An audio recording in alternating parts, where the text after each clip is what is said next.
What up? My name is Matt, and this is my podcast, Low and Slow, the business behind the kitchen.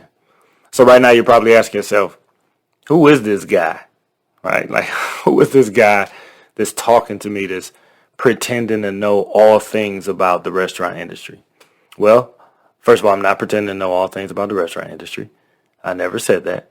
I started out back in 2007 in barbecue competition. So it started as a hobby. I entered a small barbecue competition as an amateur team and got hooked. So I spent the next couple of years just competing. I really got bit hard by the barbecue bug. And so that hobby evolved into a passion, and that passion evolved into an obsession, I think my wife would say, right? And then the obsession evolved into a tool that God chose to use to impact people's lives. And we'll get into that in the future episodes. So I've been in this now for over 10 years. And I'm not claiming to be all knowing, right? I'm not claiming to be an expert, to have all the answers. But I do have a significant amount of experience. And experience is expensive, right? And if I can borrow someone else's experience rather than buying my own, I'm all for that. I mean, sign me up all day, right? Because the restaurant industry is unique in that there are skills and traits that you can learn and that you can train for. But as an owner, operator, there are a lot of things and pitfalls that we'll face that nobody can teach you about, right? Like you don't know what you don't know until you run into it. And so if you guys bring up something, a question or something that I don't know the answer to, then I'll bring on an expert and then we'll learn it together, right? How about that?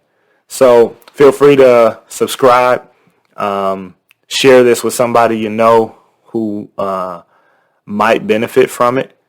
Who is this for? Who's the audience? It's for veterans in the restaurant industry or food service industry. As restaurant operators, we're always trying to adapt. We're always looking to innovate, looking to grow. And if 2020 taught us anything, is how important that is. We always have to be willing and able to move and roll with the punches. It's for new people in the restaurant business. You might just be getting into it. It's for people transitioning into the restaurant business.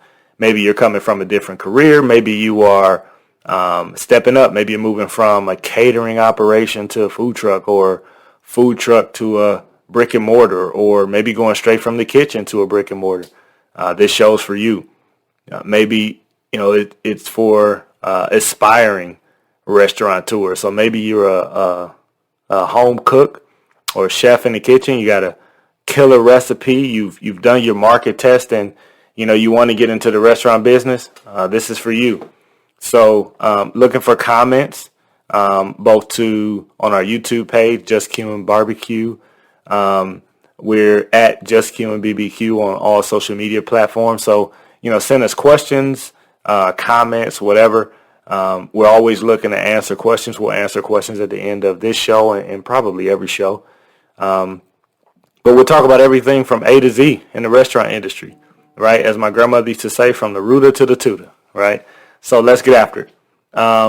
Today we're going to talk about something that is near and dear to my heart, and it's some of the hardest lessons that I've learned in the business, and that is consistent food quality, right?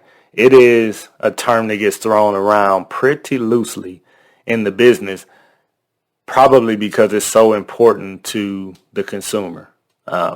These days people have probably more options than ever before to spend their money on stuff and what they're going to spend their money on. There are so many different restaurants, so many different options. Couple that with the fact that people are more discerning on the money that they spend and wanting to get value for that money. Quality becomes that much more important because of it. And so if you're, a veteran in the food service industry, if you're a startup, if you're aspiring, if you're transitioning into whatever stage you are in this industry, long-term success has to equal good food. Like, it's foundational. If you don't have good food consistently, you don't have to worry about a 5-year plan. Like that none of that matters. You don't have to worry about profit margins. You don't have to worry about P&L statements. None of that stuff matters, right? None of that matters if you don't have consistently good food. Like, you have to start there. Now this is under the assumption that under ideal conditions, you got a good product.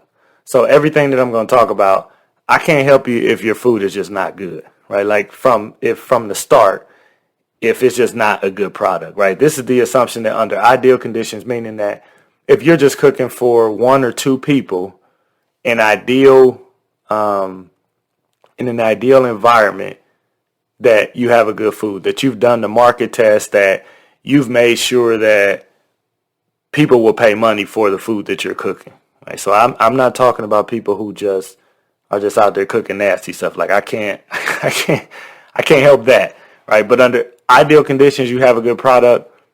This is for you, right? So if the food isn't consistently good, nobody's gonna buy it. The restaurant industry is such that people will give you feedback constantly, all the time. They'll give it to you on social media platforms. They'll give it to you on review sites. But most importantly, they'll tell you whether your food is good or not with their money, right? With their spending. And if sales start to decline where they weren't otherwise, then you know you might have a problem, right? So, in my experience, there's one main reason for food quality issues. So under ideal conditions, again, there's one main reason why food quality suffers, and that is cutting corners, right? Now, cutting corners is a general term. A lot of people use it. Don't cut corners. We don't cut corners. It's one of our value statements. We don't cut corners on barbecue. And cutting corners shows itself in a lot of different ways, but all the symptoms roll up to cutting corners, right? The term sounds harsh. And the reason why the first time you hear it referred to you or talking about something that you might be doing or serving, the reason you take offense to it is because it's almost like an indictment on a person's character, right? Like, it's almost like the nerve of you to say that I'm cutting corners, like I'm cheating. But that's not really true, right? It happens to all of us. It happened to me. It happens to the best of us. So let me explain. There are 3 main ways that we cut corners, and I say we because, like I said, it's happened to me too. It's one of the most valuable lessons that I've learned. The first way is with ingredients, right? So all ingredients are not created equal, and when we get to a point in the restaurant business, either starting out or later on, we get to a point where we're evaluating our prices versus our profit. So what we're able to charge versus what we're able to make off of the food that we're serving. A lot of times when we're doing that menu costing, we're trying to get that cost down as low as possible. And sometimes we cut corners on the ingredients that we use. Now, there are ingredients that you can use that directly line up and mimic, more expensive ingredients, but that's not always the case, right? And so when we start to compromise on the quality of ingredients that we use, whether that be the main product or meat or a side, or we're using off-brand stuff to try and squeeze some more cents or some more profit out of our menu items, that's cutting corners. And that has a direct effect on the quality of the food. It's not always the case, but most of the time it is. I'm a believer that 99% of the time you get what you pay for. If you spend what you need to spend to make a quality dish, then people will pay for that because quality speaks for itself. It's not going to be for everybody. Everybody's not going to pay for it.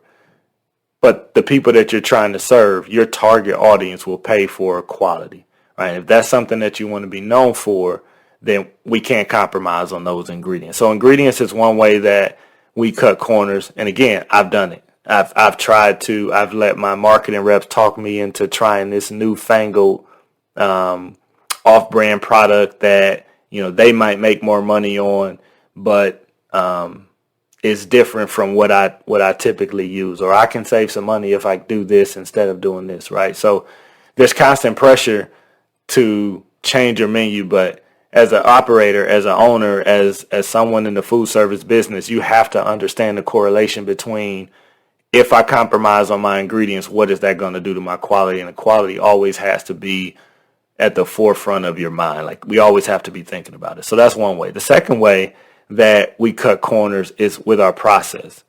There are many different ways to skin a cat.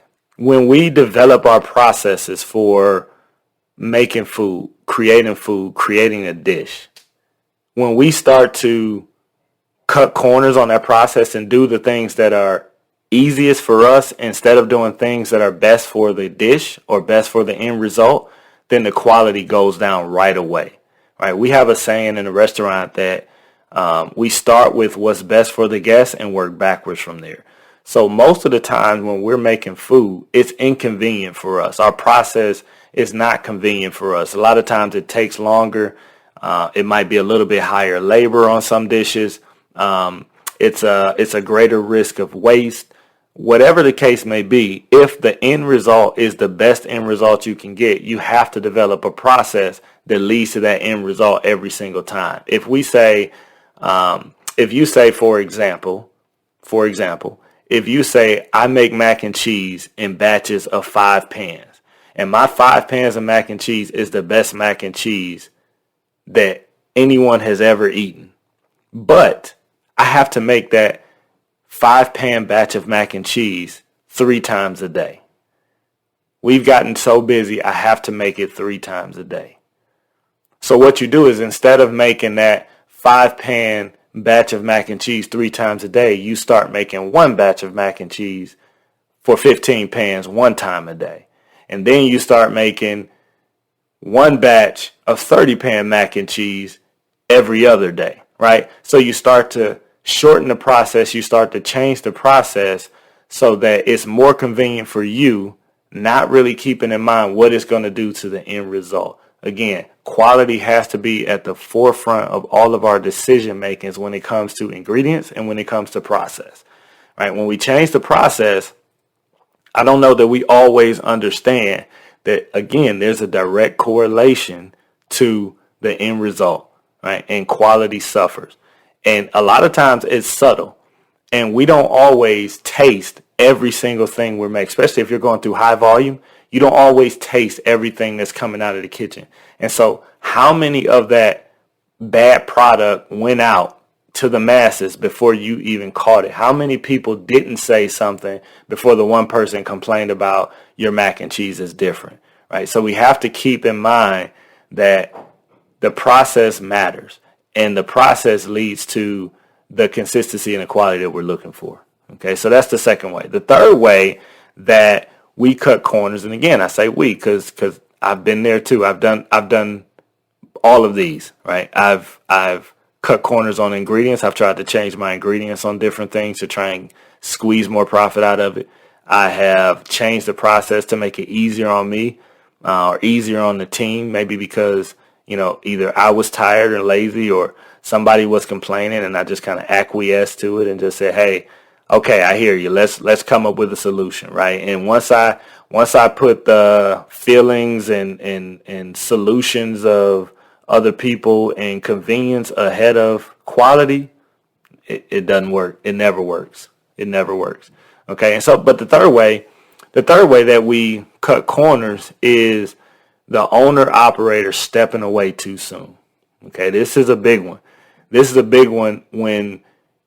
How do we understand when is a good time to step away and let the restaurant kind of run itself? We step away for different reasons. Step away because, we're a little burned out, need a little break, need a rest. There's seasons where you work really hard, seasons where you can't. Maybe we're thinking about opening up a second location, expanding.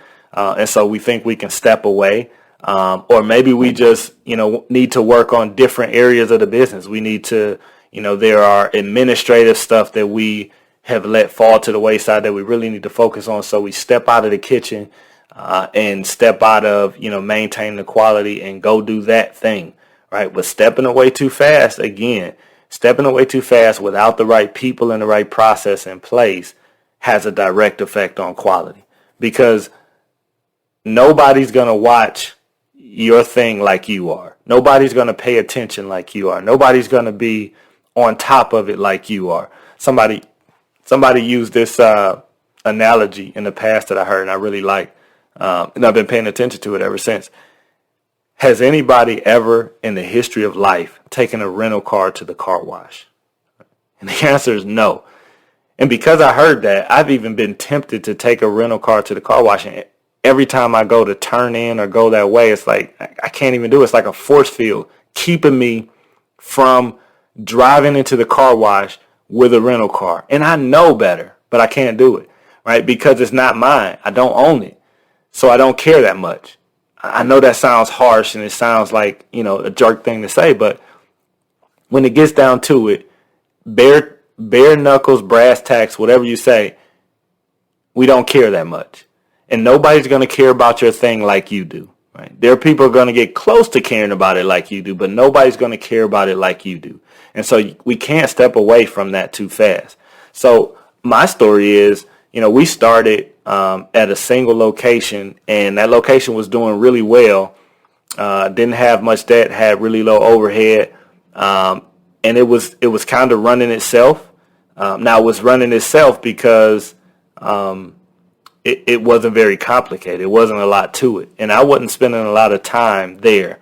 And so what happened was I decided to expand, and I expanded too quickly, honestly, because we didn't have the right people, we didn't have the right processes in place to grow at the time that we grew, right? And so I stepped away too fast, and immediately what started to happen was our overall quality just gradually went down. I mean, it gradually went down, and we went through different iterations of people. Our turnover was all over the place, and we almost didn't make it as a business because the overall product was so bad. I mean, it was so inconsistent. I mean, on one day our quality would be up here, another day, I mean, it's in the tank, right? And so I've experienced firsthand of stepping away from the kitchen or from the business too soon to try and pursue other things, and the quality suffered because of it. So that's my story. I hope you guys listen. Like I said, share if there's somebody else that you know of that can benefit from this information. We'll do this regularly. I'll try and get one of these out once a week. Send me any topics that you have, any struggles that you're going through, anything that you want to hear about. I'll talk about those. Like I said, at the end of every show, I'll try and get some questions. So I got a couple questions here.